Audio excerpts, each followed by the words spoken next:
Route prévoit pour les piétons qui font des infractions une amende d'un montant de 0 €, car il ne peut pas y avoir d'amende, 4 €, 35 €, 68 €. Vous voyez, c'est quand même dans le code de la route. Le code de la route. Oui. Vous connaissez le code de la route? Oui. Prévoit pour les piétons qui font des infractions, par exemple, je ne traverse pas dans le passage piéton, c'est une infraction. Je traverse au feu vert alors que c'est pas à moi de traverser, c'est à la voiture. C'est un exemple. Eh bien, si je fais une infraction, j'ai une amende de 0 €, de 4 €, 35 €, 68 €. 35, la majorité. Eh bien, c'est perdu. Comme tout autre usager, les piétons ont des règles à respecter. Ça, c'est sûr. C'est mieux de connaître le code de la route. En cas d'infraction à ces règles, le code de la route prévoit une amende d'un montant de 4 €. Moi, j'ai découvert ça, 4 €. Si je ne traverse pas au bon endroit, par exemple, je risque une amende de 4 € quand même. J'ai jamais vu ça de ma vie, mais c'est le code de la route. C'est le code de la route qui l'a dit.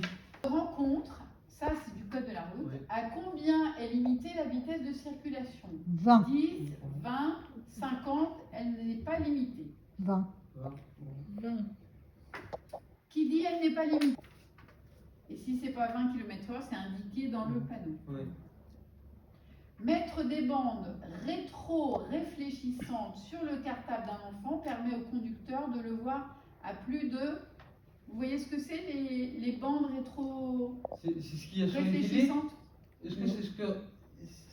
Est-ce que c'est ce qu'il y a sur les gilets jaunes? Oui. Sur les gilets jaunes, il y a des bandes rétro-réfléchissantes. Et là, la question c'est est-ce qu'il faut, si j'en mets sur le cartable de mon enfant, qu'il a dans le dos, ou son sac à dos, est-ce que ça va réfléchir? Alors bien sûr, on est la nuit et le conducteur a ses phares. Est-ce que c'est 25 mètres, 50 mètres, 100 mètres, 150 mètres? 50. 25. Eh bien non, c'est 150 mètres. Donc on peut être vu à 150 mètres si on a des bandes réfléchissantes. Donc vous voyez, c'est important finalement, c'est pas du gadget. Non. On peut rouler à vélo sur le trottoir s'ils ont moins de 7 ans, 8 ans, 9 ans, 10 ans. 10 ans. 10 ans. 10 ans. Qui dit 9 ans? Que c'est faux. Les enfants ont le droit de circuler à vélo sur le trottoir s'ils ont moins de 8 ans. Au-delà de 8 ans, c'est-à-dire 9 ans et 10 ans, voilà, 4 € d'amende. 4 € d'amende. C'est une amende. Ils ont les vélos, donc on ne parle même pas des trottinettes. Les trottinettes qui roulent sur le trottoir, c'est interdit. Les trottinettes, c'est sur la route ou sur les pistes cyclables. Lors des traversées en intersection, où faut-il regarder? À 360 degrés, c'est-à-dire tout autour de moi, à gauche et en face, à droite et derrière, à gauche et à droite. À gauche et à droite. À gauche, à droite. Aux intersections, donc c'est les endroits où il y a deux routes qui se rencontrent. Des véhicules peuvent venir de la gauche, de la droite, ok, mais aussi de devant et de derrière. Alors, pourquoi se déplacer à pied n'est pas toujours facile? Est-ce que c'est à cause des différentes allures des piétons, à cause des obstacles, à cause des autres usagers qui ne respectent pas toujours les règles? Les trois cas sont vrais. Bravo! Se déplacer à pied n'est pas toujours facile. Restez vigilants. Dernière question. Dans les zones 30, à quoi servent le rétrécissement des voies, les chicanes, la végétation et le revêtement bruyant et irrégulier? C'est quoi les chicanes? Des chicanes, ça va être des infrastructures à faire joli, à empêcher les vélos de rouler, à réduire la vitesse des véhicules, à dissuader les voitures de rentrer dans ces zones. Pour grandir le... Zone 30. le rétrécissement de voies. Les chicanes, non, je redis. Dans les zones 30, à quoi servent les... Bravo. Dans les zones 30, tout le monde a droit de circuler, mais c'est pour, justement, si c'est à 30, c'est pour vraiment, normalement, c'est en agglomération. En agglomération, on roule à combien? Dans les agglomérations, on roule à combien? 50. 50. Sauf dans des zones où Ah non. on veut diminuer encore plus la vitesse. Ouais. Et donc, du coup, on fait des rétrécissements, voilà, par différents moyens. Un cycliste poussant son vélo à la main, une personne en fauteuil roulant, une personne en trottinette non électrique ou aucun. Ok, bon, tout le monde, donc. Bravo! Tous ces usagers doivent suivre les mêmes règles sur un trottoir car il s'agit d'un espace unique et partagé en ville. Un usager qui marche, même s'il tient à la main une poussette ou un vélo, est considéré comme un piéton. Ouais. Qu'est-ce qu'un EDMP? Une toupie que l'on actionne avec les pieds, un moyen de locomotion motorisé pour piétons, une paire de chaussures avec semelle pivotante, une application pour smartphone. Compte. Peut-être. Ok. Est-ce que c'est un moyen de locomotion motorisé pour piétons? Bonne réponse. Oui. Oui. Et une toupie que l'on actionne avec les pieds. Donc, c'est quoi la bonne réponse? C'est un engin de déplacement personnel motorisé. Il permet de se déplacer de façon silencieuse et plus rapide qu'à pied. Trottinette électrique, gyropode, overboard. Oui, c'est quoi le gyropode? Un gyropode. En courant car on reste moins longtemps sur la chaussée. En diagonale car on voit les voitures qui arrivent d'un côté. Perpendiculairement car c'est le chemin le plus court. Ça veut dire quoi ça? Oui. Correct. En tant que piéton, il faut traverser perpendiculairement car c'est le chemin le plus court.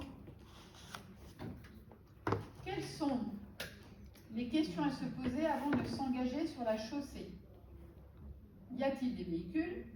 À quelle vitesse roule-t-il? À quelle distance roule-t-il? Ou les trois? Moi je dirais les trois. 3. C'est 3. Les trois, tout le monde? Oui.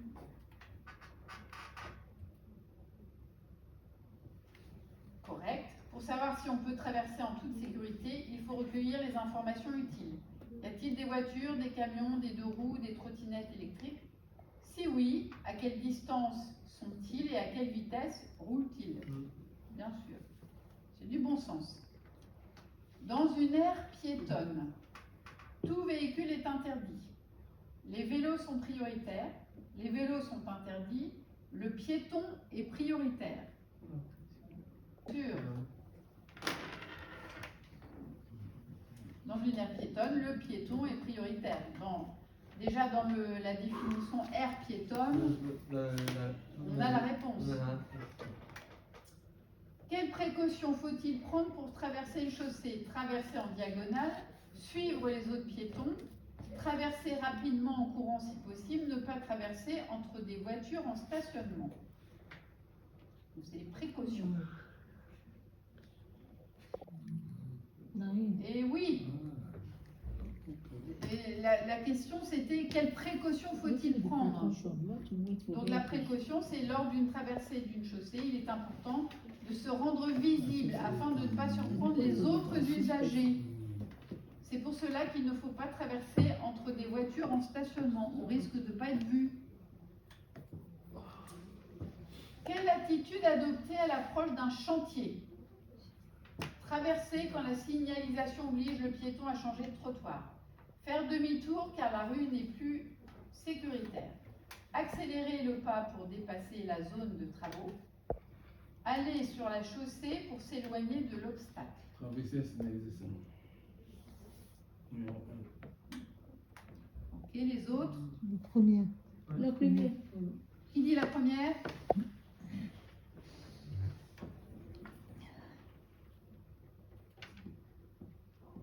Correct. Il faut toujours traverser quand la signalisation oblige le piéton à changer de trottoir pour cause de travaux. Lorsqu'on est piéton, il faut redoubler d'attention près des chantiers car les camions peuvent y manœuvrer et n'oubliez pas, leur angle mort est très important. Oui. Donc, ils risquent de ne pas nous voir. C'est ce qui m'est arrivé ce matin. Ah ben ouais. En fait, Amis pour tenir compagnie, des bonnes chaussures, une bonne playlist et des bonnes lunettes.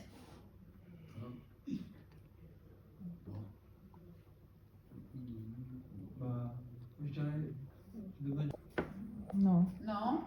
Un ami pour tenir compagnie, Des bonnes Bonnes chaussures. chaussures. des... Oui, c'est ça. Exact. Pour le confort de la marche, le choix des chaussures est primordial. D'ailleurs, j'en profite pour dire, pour la conduite aussi. Ah ouais? Quand on conduit avec des talons aiguilles, par exemple, c'est pas terrible. Non, c'est sûr. Si on conduit avec des tongs, non plus. Parce que le pied n'est pas maintenu. Ouais.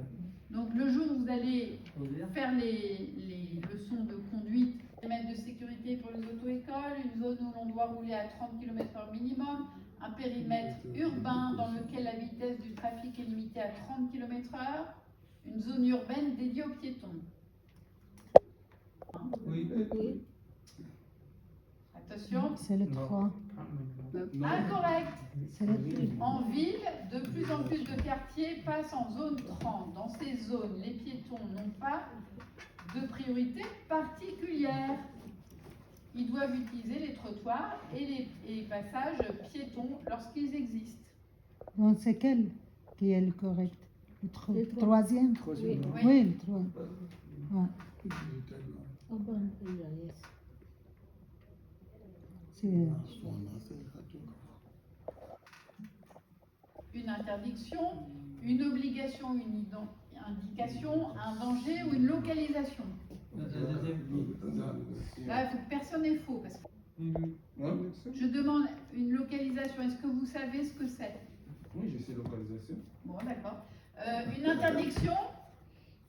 Non. Donc tout le monde répond une obligation ou une indication? Oui.